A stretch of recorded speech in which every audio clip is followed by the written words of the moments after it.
Alright boys, and girls, I mean I'm not really sure about that one, but anyways, if you want to give this absolutely ridiculous but really fun mod called OP2 a chance, here's the video for you. I will put chapters and timecodes for everything so you can find all the information you need very quickly. We are gonna start with a quick install guide, then move to a walkthrough of your first steps in the mod and the early missions, just to make sure that you're all set and comfortable. After that, we'll go over a lot of tips and information you absolutely need to know to survive and probably won't figure out by yourself easily. There are a lot of add-ons you can add to the mod, and I will review the one I like and use at the end of the video, but everything we'll talk about right now is assuming you're playing the vanilla version of the mod. You will find a ton of really useful links in the video description, all the sources that helped me make this video, the amazing wiki especially, who's gonna become your best friend during this adventure, and a ton more info that I'm not gonna cover here because this mod is just too big, so make sure to check them out. You can also visit the Sea Consciousness Discord in the OP2 section to ask any questions you might have or simply talk about the brain rot the mod gave you. Okay, first the installation. It couldn't be easier. I will link all the links to the wiki where you can find all the files and some extra places to download them in the video description. So after getting everything, you should have 3 files. An archive with the main game files, the latest patch and the extra translation files. We are gonna extract the game files. When it's done, just run the executable and install the mod on the root of your drive. Don't put it in program files or any other folders, it will cause issues. After that, we'll install the patch. Just make sure it points correctly to the folder that was just created by the game when you installed it. And then we're gonna extract the translation files and copy the game data folder inside your main game folder. Like a lot of other older Stalker mod, make sure that you have DirectX installed. You will find the link on the wiki with all the other files. Then we're gonna launch the game. You can actually check that you have the correct version, so to make sure that everything is correctly installed. Then to change the language, you're gonna go to the third option. Then here, you're gonna click OK, apply, and just restart your game. And after that you can change your resolution. It's recommended to play with the full dynamic lighting to avoid some issues with scopes, but besides this you're pretty much set. Couldn't be easier. Okay, let's get started. I'm gonna play the beginning of the game and walk you through all the important things you need to know at the beginning. So we spawn in Cordon, we just talk to this guy, use the medkit he just gave us, and let's go. The head bob is crazy by default, as you can see, so just go to Options, Video, Advanced, and we're gonna turn the camera waggle all the way down to remove it. There is a lot of options to change the look of your HUD, inventory and crosshair directly in the options. Make sure to check it out and pick something you like if the default one are not your cup of tea. You will also find the options to cheat directly here. I don't recommend using them, it kinda spoils the fun and the whole point of this mod, but if you get really frustrated in some missions to the point that you want to quit the mod, well, use them, they're here for a reason. You should turn on the collector's caches though. It's not mandatory, but without it, it adds a layer of difficulty that's really not necessary if it's your first time playing. Last thing, if you have experience with Stalker mods, it will be obvious, but make hard saves regularly. I cannot stress enough how important it is for OP2. You will fuck up, the mod is designed to make you fuck up, important NPCs will die sometimes. When an important NPC dies, you will receive a big red message like this, so you cannot miss it. You will have to come back and replay some missions, so get into the habit of making hard saves on a regular basis. Okay, with all that being said, let's get started. You can of course start looting around straight away, and you should, but I'm not gonna show you everything, that's not fun, just go explore. Just be careful and avoid mutants, because yeah, you're pretty much naked at the beginning. The first objective is to go to Rookie Village. Do not shoot and do not mess with the military at the bridge. Coming straight at them to talk is fine, but if they see you trying to sneak around, they will shoot you. If that happens, just reload your save. Kuznetsov, just on the other side of the bridge, is a very important NPC, and if he becomes hostile, the only way to not get softlocked later is to pay a giant amount to Sidorovich, and we don't want to do that.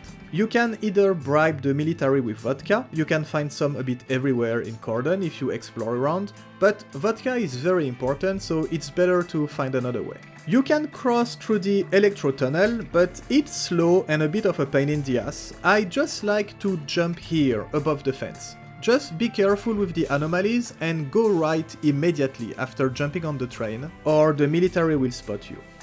You can also cross all the way east, but it's a bit far, just be careful of the military patrolling along the railroad if you do this. And to come back, you can either jump back here, or same thing, take the tunnel or just bribe the military.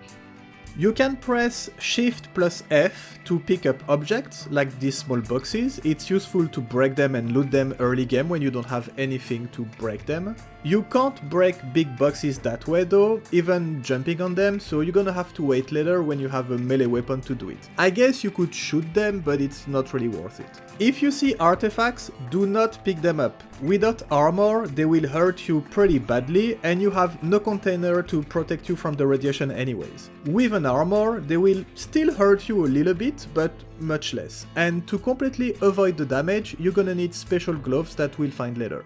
We also don't have a dosimeter yet to see if we radiated, but we'll get one soon enough with Sidorovich. Okay, we made it to Rookie Village. We're gonna visit the doc first. He's gonna give us a potion, and let's just drink it. This will start the cave sequence. Pick up the stash, equip everything, all the artifacts, put the battery in your exoskeleton, and make sure that all your weapons are reloaded. You have a map to help you, but the best way is just to explore and get familiar with it. We'll have to come back here many times in the future, so getting to know the place is pretty useful. Well, I'm still gonna show you how to do it. So we get out of the spawn, we take a right here, then a left. We go all the way down this hallway and we jump on this. Then we're gonna take the first left, then a right immediately, and we're gonna arrive in this big room. You keep going straight all the way to the back of the room, and on your left here there's gonna be a big hallway with a lot of mutants. Just clean all the mutants with whatever you want. It's pretty much a dream sequence, so I mean you're not gonna die, they cannot really do anything to you anyway. When you're done cleaning the hallway, at the end you're gonna take a right, then a left, and then a right. And you arrive in the last room with the miner inside. You're just gonna talk to him, he's gonna give you a potion, and it's gonna teleport you back to Cordon. We wake up back completely naked in Cordon, and now we can visit Sidorovich. He's gonna have a long dialogue, just wait for the end of it, and he's gonna unlock the door. And you will find all the loot you had on you before, right in this stash. We are gonna take the first mission from him and then leave straight away to go speak to Wolf, and then we're gonna go on the rescue mission for Wolf. Don't forget to attach your bandages and medkits to your quick slots, reload whatever gun you have so far, and go meet the guys to go rescue Nimble. Early game, even with some armor upgrades, you will still die extremely fast, that's normal. Well, the good thing is that you kill pretty much anybody really quickly too. And you will have to increase your bulletproof stat to start tanking shots, but until then, just play very carefully. After killing all the bandits, you can talk to Petruka to get a mission from him. Then on your way back, just ignore this boy, it's more trouble than necessary for now, and go rescue Tolik.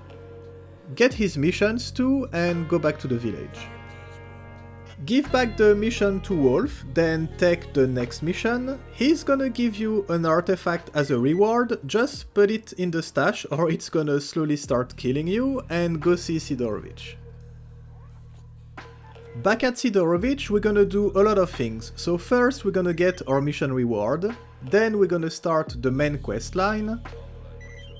Then we're gonna complain a little bit to get some extra ammo, and now we're gonna ask him why is he so joyful. You won't have any notification like regular missions, but this will start the Collector Stashes quest. Go to this house next, you will find a hidden knot, and now you can start looking for these stashes. They have very good loot, you should do them in every new area you arrive, but they can be very hard to reach. I will leave a video playlist in the description with all the locations on how to find them. Let's go back quickly to Sidorovich and let's get this last mission from him to find an artifact. You will find it around here generally, but you might have to look around a bit more sometimes, and you can learn how to use an artifact container at the same time. But most importantly, the reward will be a dosimeter, so we can finally see our radiation level, and if we need to deal with it or not, if it's eating our life away. You will also get an artifact container with 8 slots, which is pretty much the best you can get from the get-go, which is really nice. With all that being done, we're gonna go back to the bridge to speak to Kuznetsov and start the deck questline with him. Then we're gonna ask for other jobs and we're gonna get the Bloodsucker one. This will give you your first knife for free, which is really important. You can of course go kill the Bloodsucker and get your reward, but the most important is that now we can skin mutants with the knife. You can of course use it to break big boxes now, but be careful because you won't have another one for a while and it doesn't have infinite durability. Use it mainly to skin mutants for now. Okay, we're almost done. Last mission. Let's go talk to Kostya back in the rookie village. He will give you a mission to find a stash. The stash is right here, right in front of the rookie village on the other side of the road, and it will teleport you in the tunnel with all the anomalies, which is perfect because the mission we took from Wolf just before wants us to pick documents there. There's a couple artifacts here, but I won't pick them right now because they're gonna do too much damage to me. I'm just gonna leave slowly after picking everything. And Kostya told us that he was moving to garbage, but if you're fast enough, you can catch him before he leaves to get our mission reward. Let's go back to Wolf to give him back the documents, get a brand new AK, and now you can start playing for real and do whatever you want. Go talk to everybody, get all the missions you can, and go explore. I'm not gonna do a walkthrough of everything, you can go to the wiki for all the next missions if you struggle with something. The wiki will become your best friend anyway, especially the annotated maps for all the locations that are extremely useful. This was just enough to get you started, and now we are going to talk about all the important things you need to know, because if you never played the mod, believe me, most of this stuff you will have a very hard time figuring out by yourself. The regular stashes are perfectly safe. I know it's confusing because you get a lock in your first stash to lock them, but NPCs don't steal from them. They're just very limited in the amount of items they can store. You will have to use rucksacks to store most of your gear, but NPCs will steal from your rucksacks though, and you cannot lock them.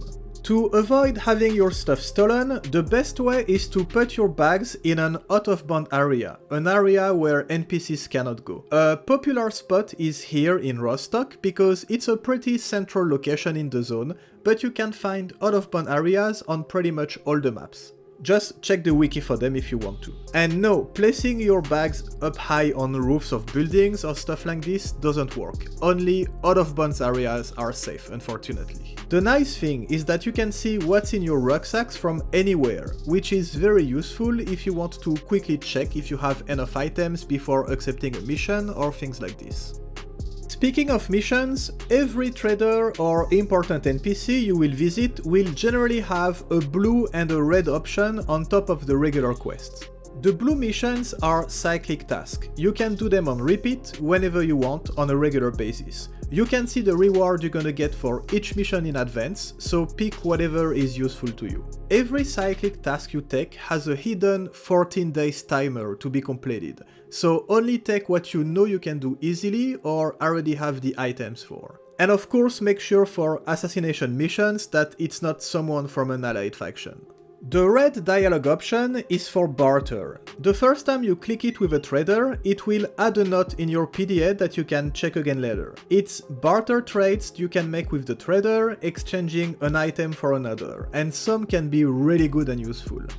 But be careful because most traders have a limit of 30 barter trades total.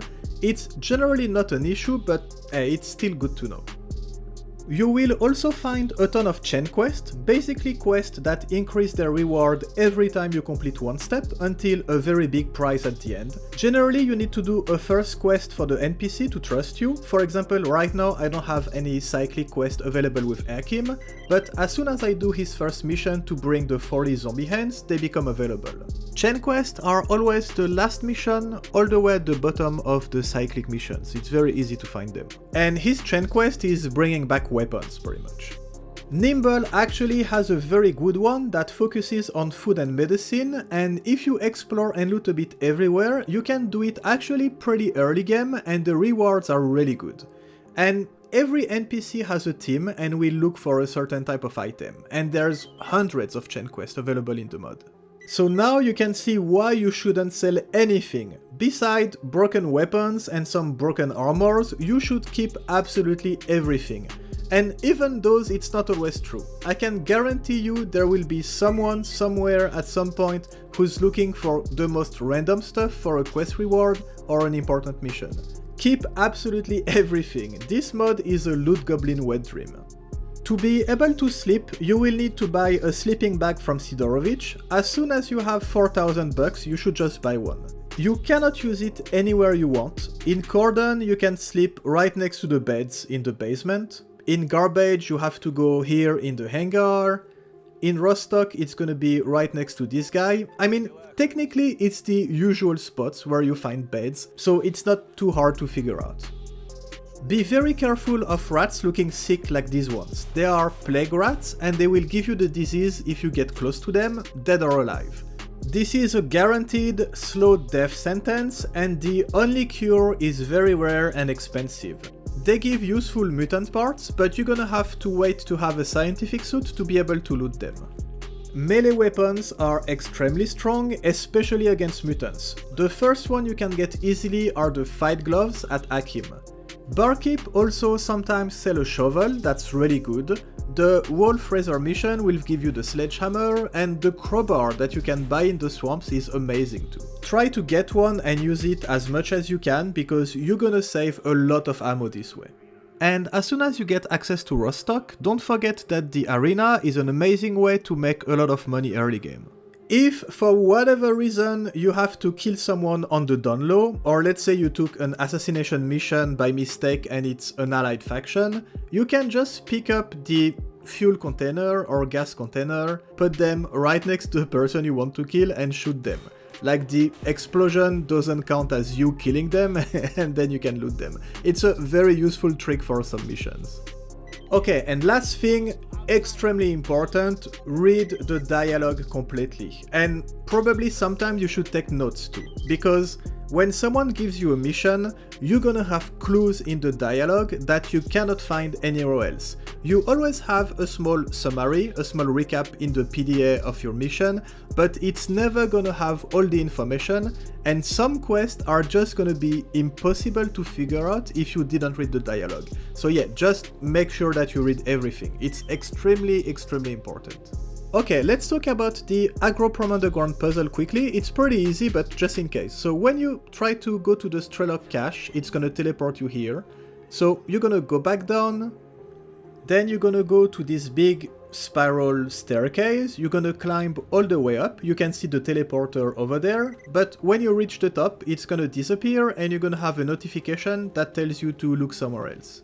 So you're gonna go back to the main room where the bloodsuckers are, there's a new spawn, so be careful, and the teleporter is gonna be right here. It's gonna bring you to the tunnel, don't waste time and just rush to the teleporter at the end of the hallway. And then that's pretty much it, you're gonna be in Strelok hideout. Loot everything, of course. Don't forget to break the boxes, because one of them is gonna have a device to remove the teleporters, and the other one is gonna have a very good armor that you actually need for a mission too. My advice is to completely clean the Agroprom Underground, make a save, and then start trying the teleport puzzles, because of course there can be some little bugs sometimes, so it's easier not to touch them until you clean the whole underground first. And the last thing, just in case, because I'm a little bit ashamed, but I struggled way too long to figure this out, when you go to X16, the miracle machine, there's gonna be planks blocking the way of the ladder. I tried to shoot them, I tried to break them, I tried to put some explosives, nothing works. I was very confused. Actually, you just need to do Shift F to pick them up and move them. Yeah, that's it. And that's it pretty much. Okay, I think it covers maybe 1% of everything you're gonna find in the mod, but I think it's enough information to get you started. And now let's talk about some of the add-ons I find interesting, or at least pretty useful, in terms of quality of life. You install them pretty much all the same way, you just copy the content in your main game folder. I guess that if you start modding the game a lot, it would be smart to use Mod Organizer, but honestly for me, like, I'm barely using anything anyways. The one I really like is the one that removes the plague from the rats. I like the mechanic, I like the idea of it, but you meet them way too often in very tight areas where you cannot avoid the bodies, and it was getting just too annoying. Everything else I use is pretty basic quality of life stuff. What I'm gonna do is that I'm gonna share two files. One folder with everything I use and I know is working with the latest version, and another folder with everything else I found but like I haven't tested yet. All the names of the add-ons are pretty much self-explanatory, so it's gonna be pretty easy to figure out what they do and if you want them or not. And again, I will leave a lot of links in the video description with places to find more if you want to.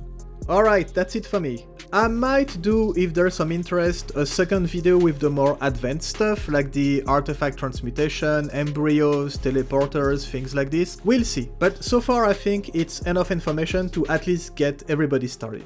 And remember, the wiki is here. The wiki is gonna be your best friend for this adventure. Okay, enjoy guys.